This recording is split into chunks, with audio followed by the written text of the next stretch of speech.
and gentlemen across the galaxy. Hey! Thank you guys so much for stopping by. Your Grand Admiral, Director of Video Gaming Division, has a big smile on his face because, firstly, you guys are here. Always an absolute blessing. Hanging out with you guys 25, but I got a second reason why I'm happy today is because we have a huge post talking about Galactic Challenges, ladies and gentlemen. A huge post from Capital Games breaking down a lot of big things for Galactic Challenges, and the best thing about it, we talked about it earlier in today's video, the title update is coming out next week, and Galactic Challenges is coming out next week as well, so you and I have a lot to talk about today, so get comfy. There's plenty of room on this Star Destroyer. Last time I checked, it was the biggest and deadliest. We don't need to rehash that. Come on over. The water's fine, people. Whew, man, I got the heebie-jeebies. Finally, great to see this happen. And look, the data mine panned out to be right. We had some Death Star event coming. There's a lot of different planets coming. As we're gonna see, they have slated out basically the schedule of the planets we'll be visiting and we'll be dominating. So people, buckle down and let's start breaking down this post, because there is quite a lot for you and I to talk about together. So we have a State of the Galaxy dress for August, breaking down all this lovely stuff right here, and it's quite a lot, so hopefully you got time to hang out with me right now. Hi, Holo Table Heroes, our upcoming title update will arrive next week, and that means Galactic Challenges are almost here. If you didn't see the post earlier today, they gave us a heads up that they're changing turn meter speed, which is going to be basically buffing Vader, Palpatine, car in the top right hand corner, and I said it looks like we're going to be getting this soon, and indeed it's coming up next week. Today they're sharing more details about Galactic Challenges, and the complete update notes will be posted with the release. So we're just getting started here, and there's a lot to discuss. Behind the curtain, this update really has two parts. A whole new set of tools for us to create events more efficiently. This is what they kept telling us for months and months and months. This is why we didn't get real content for months. This is why the raid was delayed, because they wanted to create a system where they can keep pushing out events that are going to be a new and challenging experience that hopefully won't get stale. And Galactic Challenges, the first type event built using this new tool set. So there's a bigger plan out there. This is just the beginning. Fingers crossed. Hopefully this greatly expands our options to create even more events and game modes in the future. We will be closely monitoring Galactic Challenges over the next few weeks, and we already have plans to expand this feature after our initial exhibition period. So firstly, there's going to be more than just Galactic Challenges down the road. This new tool set or whatever, they're going to create other game modes, but Galactic Challenges, what we're going to see is just the first iteration of it. It's gonna be built upon moving forward. Hopefully there's a bigger picture. I always predicted we're gonna have like a land and then aerial and then space combat or something like that. All three. I don't know. I'm getting kind of wild here, but let's see what they have to say. What are Galactic Challenges? If you haven't had the chance to read it, we already kind of broke it down the road ahead. Galactic Challenges events keep the game fresh and engaging by offering interesting and unique encounters that feature always changing combinations of modifiers, locations, and feats, along with multiple tiers of difficulty and associated rewards, and then the modifiers add a wide range of positive and negative effects through the battle, meaning you'll have to mix up your strategies to succeed. And we kind of see that here, for example. The Death Star event. Remember, the data mine pulled out a lot of big stuff in regards to artwork and planets we're going to be visiting, and we see some conditions here. We see various tiers. We saw the enemy that we're going to have to go up against. There's a lot of different elements to this Galactic Legends. There's a global aspect, player aspect, enemy aspect, environment aspect, a lot of interesting things here. So each Galactic Challenge event is based around a specific planet that loosely shapes what kinds of encounters and factions. Gary, could you turn off the notifications on my emails? Goodness gracious. I swear to goodness, throughout the day, I'm getting messages for everyone, from Korriban, from frickin' Tattoo, and it's like, listen, I'm recording a video. Gary, that's your job over there. My goodness, man. On top of that, there are three types of modifiers, mixing up the formula: global, player, and enemy. So, global modifier, oh, looks like they're even timing you and all this. So this isn't like a territory battle where you can take as much time as you want. Global modifiers will affect your squad and the enemies. Player modifiers only affect your squad, and enemy modifiers only impact the enemy squad. So these modifiers can be anything from activatable abilities to special debuffs or buffs. So here's one right here. Ooh. Break it down for me. Imperial Edict 1. If there is an Empire ally in the leader slot, of course, why wouldn't there be? They gain 30% max health and max protection, and other Empire allies will instantly revive when defeated. I like that. And when an Empire ally is revived this way, the ally in the leader slot taunts for 2 turns. Whenever an Empire ally is in the leader slot, uses a special ability during their turn, all Empire allies increase the damage they deal by 10%, and all other Empire allies are called to assist. Can we get this added to my my characters for Grand Arena, Territory War, Squad Arena? And if no summon is present at the start of the encounter, summon a Snowtrooper operative in the ally slot. So are we maybe discussing the possibility of getting a character that summons a character? It seems like they're covering their butts, but if we don't have the character that's going to summon anything, you're going to get a Snowtrooper operative to utilize here. Oh, I'm loving that. But hopefully, whatever this third character is that we're waiting on is going to be an Empire character that spawns a summonable unit for you, because that's kind of weird. They'd add that clause there, except maybe just to cover their butt, or maybe just in regards to Mon Mothma, Geonos, and Brood Alpha. I don't know. Moving on here. Ooh, I like that right there. You can see this is in the following examples of the modifiers below. We have the Dune Sandstorm as a global modifier, so it's constantly applying damage over time to everyone in battle. Oh, Vader would love that. To counter this, you might want a team that cleanses your entire squad frequently or takes advantage of large stacks of debuffs on the enemies. Grim Machinations is encouraging you to bring Sith.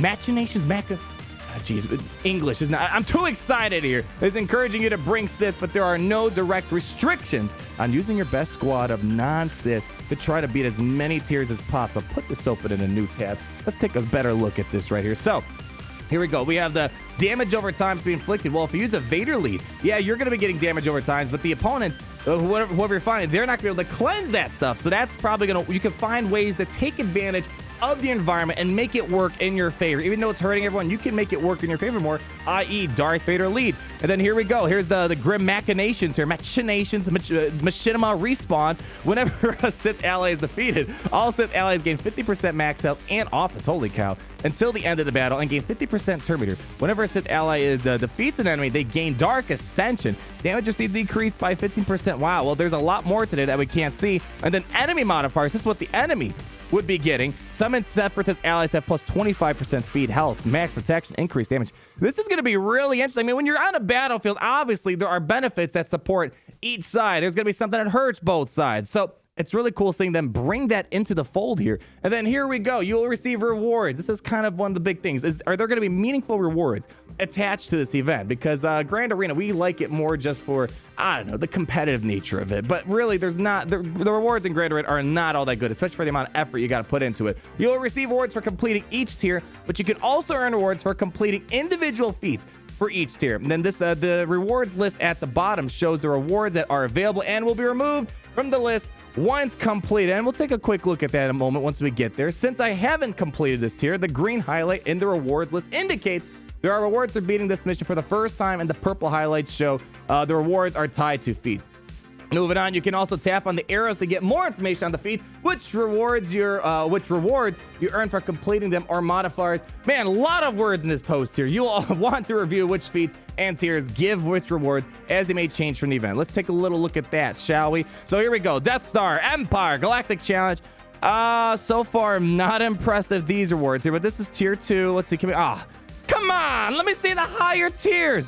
You can't move me any higher.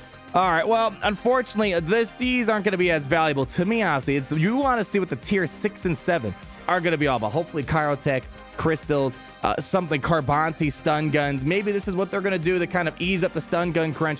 Hard to say, but we have some feats there. So, again, we talked about this before. They're really trying to add, like the Grand Arena feats to it, where you get something as a result. And it looks like here you can get some gear associated. I don't see any points because Grand Arena, you get portraits and you get points to help you progress up the hierarchy. And here we go. Here's our first schedule that we're going to be having for Galactic Challenges, which starts on August 12th, which is only 5 days away from here. There are a whole host of aspects. We'll be gathering your feedback on when we launch the trial run of Galactic Challenges next week. Does 7 days feel too long? Is 2 days not enough to complete these types of events? Does this event create a compelling puzzle for your roster? There are a few elements we already know we want to expand, and the event tool was designed with this flexibility in mind.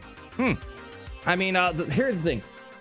We don't want this ending up to being a galactic war. Galactic war was fine and dandy for all, but eventually it got boring. This is going to be the biggest thing it has to tackle. It has to be meaningful, it has to be fun, the rewards have to be good, and you can't feel redundant. after a while. So we are initially, we are initially starting with a limited number of feats, modifiers, and locations to ensure a clean release of the feature, but we are planning to expand these areas in the future. Let's hope they actually stick to this, because I remember when Territory Battles came out, they said that we're going to get a lot of different maps. They're going to update the maps to different rewards way back when. None of that ever happened. They just added a Genos' Territory Battles 2-3 years later and kind of walked away from it. Let's hope they actually stick to this statement here. So here's our schedule. There are 6 events for our initial run, starting off with 2 times 7 days events and 2 times 3 day events, and finally a 2 times 2 day event. Are we actually going to finally have something to do on a daily basis? Fantastic. So Tatooine, we have Separatists and Sith, Death Star, Empire, and Bounty Hunter, Old Republic, and Rebels on Malachor. Fantastic. First Order and Empire, Old Republic and Resistance, Galactic Republic and Separatists.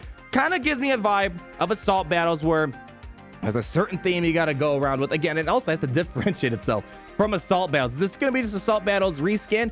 I don't know. We'll have to wait and see. It's like round the corner. And then we'll also be closely monitoring your feedback on the rewards for feats and completing tiers. This is the most important part, especially PvE stuff. PvE stuff takes a lot of time. You want something meaningful out of it. These rewards are subject to change, and we may vary the type of rewards provided or provide a special currency in the future. We saw that data mine a while ago. If you don't know what I'm talking about, card in the top right hand corner, the data mine showed a new currency, a Galactic Challenge currency. It wasn't a ticket, it was an actual currency. So I don't know if the currency is going to come out at launch and a brand new store along with it. Right now it just seems you complete tiers, you get rewards. If you remember that data mine, we had a whole entire currency, very much like Arena Store, Galactic War, and whatnot. So how do you access Galactic Challenges? The biggest thing I was concerned about back in the road ahead when they told us once you complete your daily challenges, you can do Galactic Challenges. And I was not a fan of that because, for example, I do all my challenges or daily activities in the morning, and then I save my fleet and squad arena, which basically that's like, 8 hours. And I want to be able to do Galactic Challenges throughout the day. And it looks like they took that feedback and they're tossing that original idea out the window. Galactic Challenges will appear in the events tab once you reach level 60. So you have to be level 60 to start playing this, which isn't that hard to get to. We mentioned in the road ahead that we were considering tying access to the event to daily activities, but we decided against this, and there are currently no entry requirements besides reaching account level 60. Thanks for reading this, and hope you are as excited as we are for Galactic Challenges. Great to hear this part right here, because some people were speculating that currency that we showed last week in the data mine, some people were saying, oh, that might be the ticket to do this event. It looks like there's no tickets. Just be level 60, and you can play this every single day when an event is ongoing. So really happy to see that this should be a pretty accessible event, because I hated tickets for the Galactic Legends. Horrible. So guys, round the corner, August 12th, we're going to be bringing our battle on the Tatooine. So bring your finest Separatists, bring your finest Sith, ladies and gentlemen. Whew, it's been a long time coming. We've been waiting for a new game mode. Hopefully this lives up to your expectations. And again, this is only the first iteration of what they have planned to come. There's something bigger for Galactic Challenges they're building towards, as they said in this post. And furthermore, this new tools that they've created will help develop other game modes out there. Let's hope this release of the game mode is going to be a new era for Galaxy of Heroes, where there's going to be something to do on a more consistent basis. Remember what they said, a never-ending sea of characters and content. Is this it, ladies and gentlemen? You guys, let me know your lovely thoughts down below. Thank you guys so much for coming out today. I'm looking forward to it. We will most likely live stream the first day of this event. I always like to stream these events. I don't know if this is something streamable. I don't know if we'll end up streaming this every single day. You guys let me know down below. If you guys want it, if this is something that's gonna be streamable every day and it's a new experience, I will totally do that for you guys. Love hanging out with you guys. Always an absolute blessing seeing you guys around the channel, hanging out with me, saying hi to Gary on the Star Destroyer. Let's hope we have more frequent streaming encounters, ladies and gentlemen. Like if you did enjoy the video, comment down below on all your thoughts. Please let me know your thoughts. And if I see a comment theme, I always like to reiterate it sometimes on video. So I know they don't talk to, but I know they hear the feedback I provide, ladies and gentlemen. Thank you guys so much for watching. Like, comment, subscribe. Larry, Gary, say your goodbyes, and we'll see you guys in the next video. Someone roll out the outro.